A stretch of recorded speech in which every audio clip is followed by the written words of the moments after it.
Every day in America, more than 100 people die in traffic crashes. That's the equivalent of a fully loaded passenger jet going down every single week. And yet it rarely makes the news.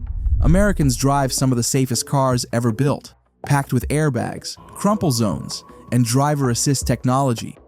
But step across the Atlantic and something striking appears. Europe's roads are far less deadly. Countries like Sweden, the Netherlands, and the United Kingdom have traffic fatality rates less than half, sometimes even a third, of America's. The difference isn't because Europeans drive slower cars or avoid highways. It's because their roads, laws, and even driving culture were built on a different philosophy from the start. So why, despite decades of safety technology, are American roads still among the most dangerous in the developed world? And what have European countries done that America hasn't? Every year, about 42,000 people are killed on American roads, a rate of around 12 traffic deaths for every 100,000 residents. In the European Union, the average is closer to 5 deaths per 100,000, and in countries like Sweden, it's closer to 2. Put simply, an American driver is more than twice as likely to die on the road as a European one. That difference is even more striking when you realize the cars themselves aren't the problem. American vehicles are packed with the same crash protection and driver assistance technology found in Europe, sometimes even more. The issue isn't the machine, it's the system those machines are operating in. American roads were built to move cars quickly and cover huge distances. Wide lanes, high speed limits, sprawling suburbs, and massive intersections are common. Europe went in another direction. Narrower streets, slower speeds, more protection for pedestrians and cyclists, and strict rules enforced by cameras and fines. The result is two very different safety outcomes. If cars are safer than ever, yet Americans still die at rates Europe hasn't seen in decades, the key difference must be somewhere else, in design, law, and culture. And to understand how the US ended up here, we have to look back at how its roads were built in the first place. After World War II, America faced a transportation challenge unlike anything Europe was dealing with. Cities were growing fast, and millions of soldiers were returning home to a booming economy. The country responded by building something revolutionary, the interstate highway system. Signed into law in 1956, it promised fast, uninterrupted travel between every major region of the country. But this new network came with trade-offs. Entire neighborhoods were bulldozed to make way for multi-lane freeways. Streets and suburbs were built wide and fast to connect to those highways. Planners prioritized getting drivers to work quickly, not protecting pedestrians or cyclists.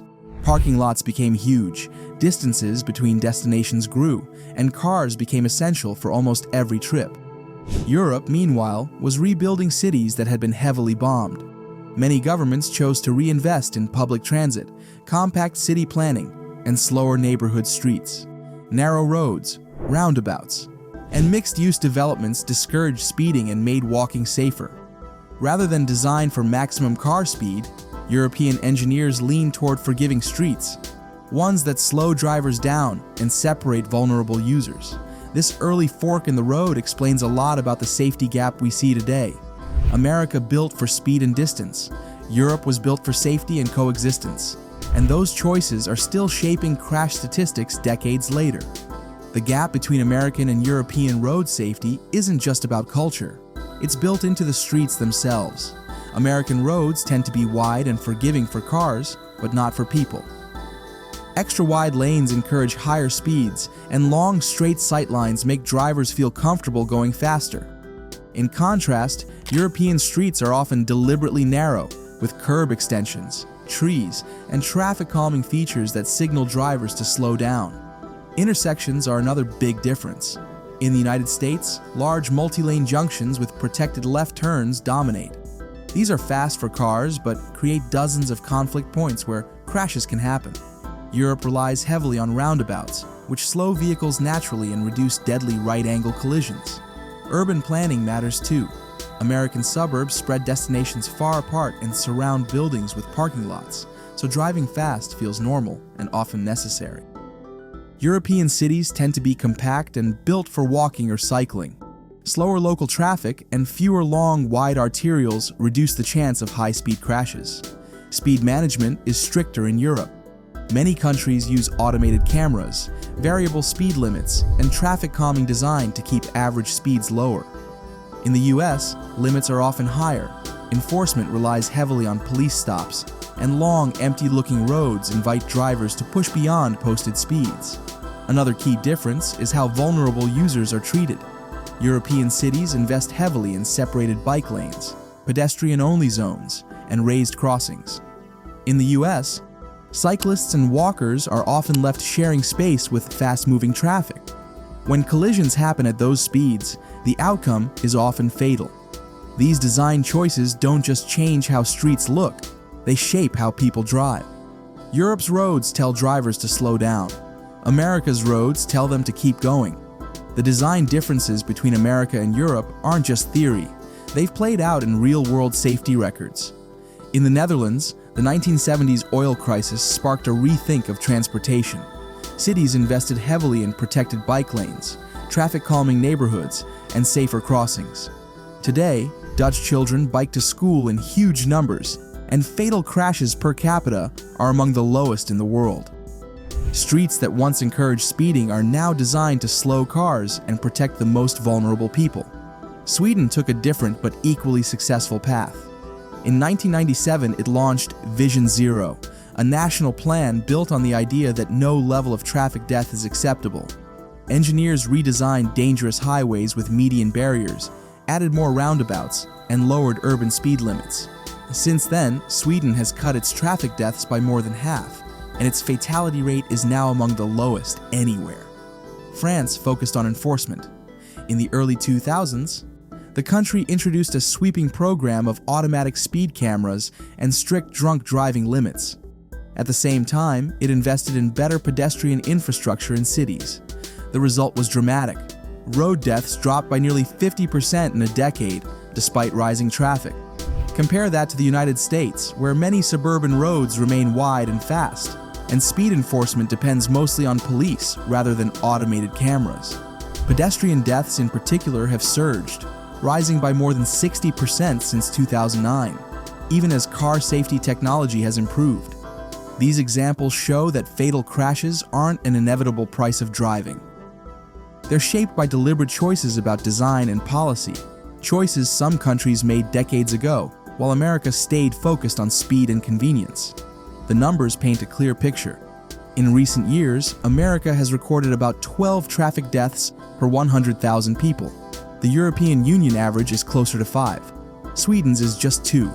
In other words, an American is roughly 5 times more likely to die on the road than someone in Sweden, and more than twice as likely as someone in France or Germany.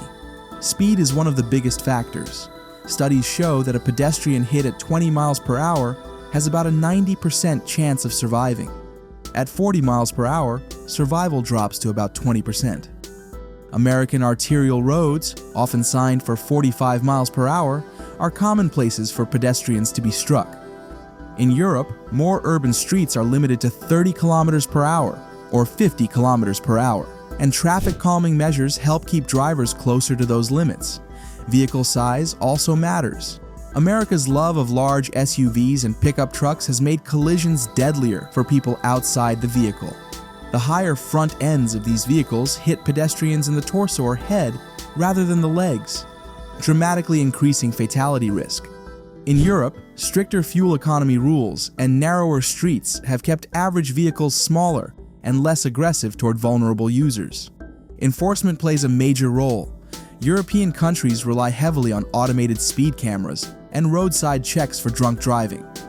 In the US, enforcement is largely manual. Police pull drivers over, but coverage is inconsistent and sometimes politically controversial. As a result, average driving speeds creep higher, and impaired driving remains a major killer. Seatbelt use shows the same pattern. Many European countries have compliance rates near 95%. In America, the national average is about 91%, but some states fall far below that. And because seatbelt laws are not always primary enforcement, some drivers simply don't buckle up. The takeaway from the data is simple. Safer cars help, but road deaths are mostly determined by speed, vehicle type, and enforcement. Europe controls all three more aggressively than America, and the gap shows up in every statistic. Behind the engineering and enforcement gaps is a deeper divide in how countries think about driving. In much of Europe, driving is treated as a privilege that comes with strict responsibilities. Licensing is harder to obtain, and drivers face tougher penalties for breaking rules. Blood alcohol limits are lower, often 0.05% or less, compared to America's common 0.08. Speed cameras and automatic fines are widely accepted as a normal part of keeping roads safe. Insurance and liability systems also shape behavior. In many European countries, drivers who hit pedestrians or cyclists are presumed liable unless they can prove otherwise. This legal pressure encourages caution around vulnerable road users. In the US, laws often favor drivers in collisions, and lawsuits can be long and uncertain, reducing the incentive to slow down. Seatbelt use reflects the cultural gap too. European compliance rates are nearly universal, while in America, they vary widely. Some states still allow adults in back seats to ride unbelted, and seatbelt enforcement isn't always primary, meaning police can't stop a car solely for a seatbelt violation in some places. Even the idea of road safety as a public responsibility differs. Sweden's Vision Zero frames every death as unacceptable and solvable. American policy often frames crashes as individual mistakes, drunk drivers, distracted drivers, people not paying attention. While those factors matter, this mindset shifts the burden from systems and design to personal responsibility, making it harder to push for structural changes. These cultural choices don't just affect policy, they influence how people drive every day. When roads and laws communicate that speed and convenience come first, drivers act accordingly. When they signal that safety is non-negotiable, behavior changes too. America's high road death rate isn't an accident. It's the outcome of decades of choices about how to build, regulate, and think about transportation. After World War II, the country designed for speed and distance, not for safety or sharing space. Cars became essential, highways cut through cities, and wide suburban roads encouraged fast travel. Those decisions created a system where crashes at high speed are common and often deadly. Europe shows another path. By treating roads as shared public spaces, investing in slower street design, and enforcing strict safety rules, it has steadily reduced deaths, even as traffic has grown. Countries like Sweden and the Netherlands prove that Vision Zero isn't just a slogan. It's a philosophy that reshapes everything from lane width to drunk driving laws. The difference comes down to priorities. America values freedom and convenience on the road, sometimes at the cost of safety. Europe decided that protecting lives matters more than saving a few minutes on a commute. Neither approach happened overnight. Both were shaped by history, politics, and culture. But the results are clear. If America wants to close the safety gap, it's not enough to build safer cars. It will mean redesigning streets, slowing traffic where people walk and bike, embracing automated enforcement, and shifting the national mindset from accidents happen to crashes can be prevented. That's a big cultural change, but Europe proves it's possible. The only question is whether America is willing to make the same trade-offs, less speed and more protection, to save tens of thousands of lives every year. Modern cars are safer than ever, packed with technology that past generations could only imagine. Yet in America, the road itself hasn't kept pace. Wide, fast streets and weak enforcement mean those safer cars are still crashing at deadly speeds. Every year, tens of thousands of families pay the price. Europe's story proves this doesn't have to be normal. Fatalities can be cut dramatically with better design, stricter rules, and a culture that treats every death as preventable.